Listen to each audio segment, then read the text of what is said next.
para deixar um panorama agora, para a gente fechar, com a sua perspectiva em relação aos acontecimentos. Como é que você acha que serão os próximos? Inclusive, uma coisa que foi muito citada aqui no chat é a questão do dia 9 de maio, que é um dia histórico, dia da vitória para os russos, né? Como é que nós vamos chegar no 9 de maio? O que vai acontecer? Qual é a percepção da cônsul, doutora Carolina Bernardes, que muito gentilmente nos atendeu aqui na noite dessa quarta-feira?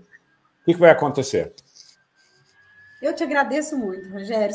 Estou sempre às ordens e é sempre um prazer estar aqui com você, estar no seu canal, com esse público. E sempre bom divulgar um pouco mais da Rússia, né? Falar das verdades da Rússia, da história da Rússia, da geopolítica russa, do ponto de vista da Rússia. E a gente precisa dessa oportunidade, a gente precisa dessa voz. Então, te agradeço muitíssimo e estou sempre às ordens. E será um prazer ter todos também lá no Telegram, que de fato é onde eu procuro diariamente colocar pelo menos as principais informações do que tem acontecendo, do que está acontecendo e manter todo mundo mais informado a respeito de tudo isso, né, das questões da geopolítica. Assim como você, Rogério, eu também torço muito, claro, para que tudo isso termine o mais rápido possível, para que tenhamos uma resolução, para que caminhemos para dias de paz, é claro. Então, o desejo é que isso aconteça.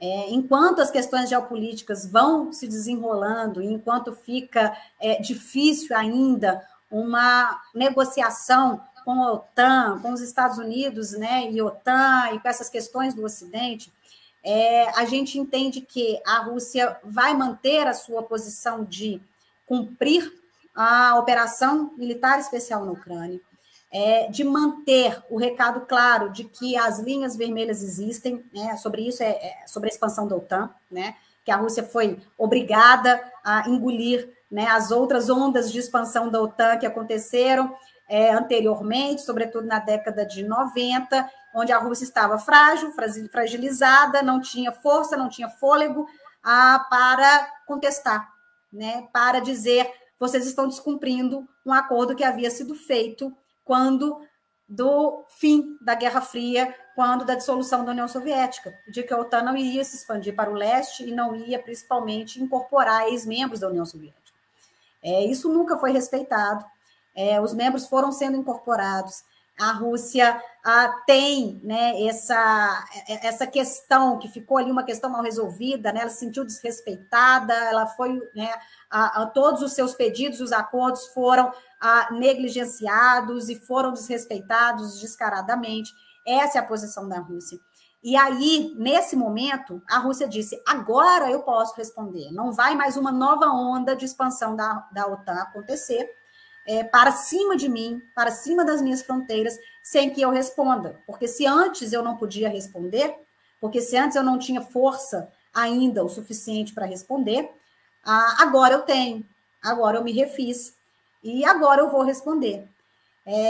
E essa é a posição da Rússia, e é o que, de fato, a gente pode esperar, e que a gente espera muito que o Ocidente consiga entender, né? Que todo país tem as suas questões inegociáveis. E essa é uma questão inegociável para a Rússia, e tem todo um fator histórico muito importante que merece ser considerado aí, quando a Rússia coloca essas questões. E, com isso, o 9 de maio tem sido preparado. Sim, teremos desfile esse ano, né? Novamente, a gente estava cheio de restrições por conta da pandemia nos 2 últimos anos, né? Muito movimento aconteceu online por conta disso. Esse ano teremos os desfiles, teremos os tradicionais desfiles, os tradicionais eventos, e ainda de uma forma muito grandiosa, com patriotismo ainda mais inflado, por questão de tudo o que está acontecendo, obviamente.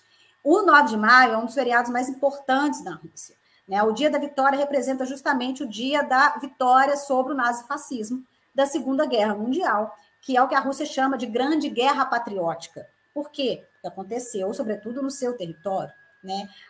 Foi a custas, muitas custas do seu povo, né? Ali em combate, para poder vencer aquilo que foi muito custoso para o que era, então, a União Soviética naquela época. Isso tem uma representatividade enorme para a Rússia, sempre teve.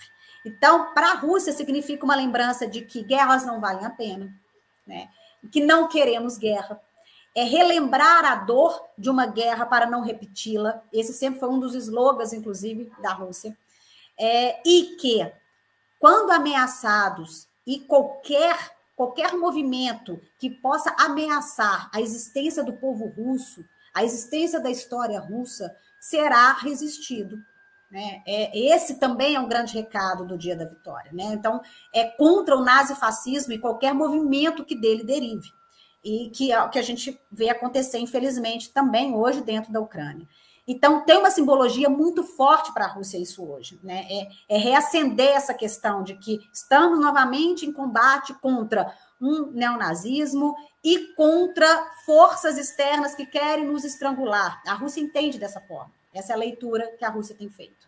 Então, será um 9 de maio muito especial, isso com certeza, né? Podemos esperar isso, que queremos que seja ordenado, que queremos que seja, de fato, né, um momento cívico muito importante, e que vai acontecer, claro, na Rússia, isso como já é de costume acontecer, mas esse ano ele tem esse sentimento, né, muito, muito mais especial, né, um sentimento mais inflamado por toda essa questão que está acontecendo. E aí, Rogério, eu só posso dizer o seguinte, tomara que, na verdade, esse 9 de maio queira significar que essa vitória, ela precisa ser a vitória do bom senso, a vitória do discernimento, a vitória de um sentimento de paz e de um respeito aos povos acima de tudo. Né? O povo russo também merece respeito, o povo ucraniano merece, claro, o povo russo também merece. Então, todo tipo de tentativa de se extinguir um povo, de se extinguir uma cultura, de se extinguir uma história, ou de se estrangular economicamente um país, isso não pode acontecer. Né? Esses movimentos não podem acontecer dessa forma e nessa magnitude. A despeito do que, em relações internacionais, a gente sabe que esses movimentos acabam sendo cíclicos, e que isso, querendo ou não, aconteça, que faz parte da história, né? Há tempos de guerra e há tempos de paz.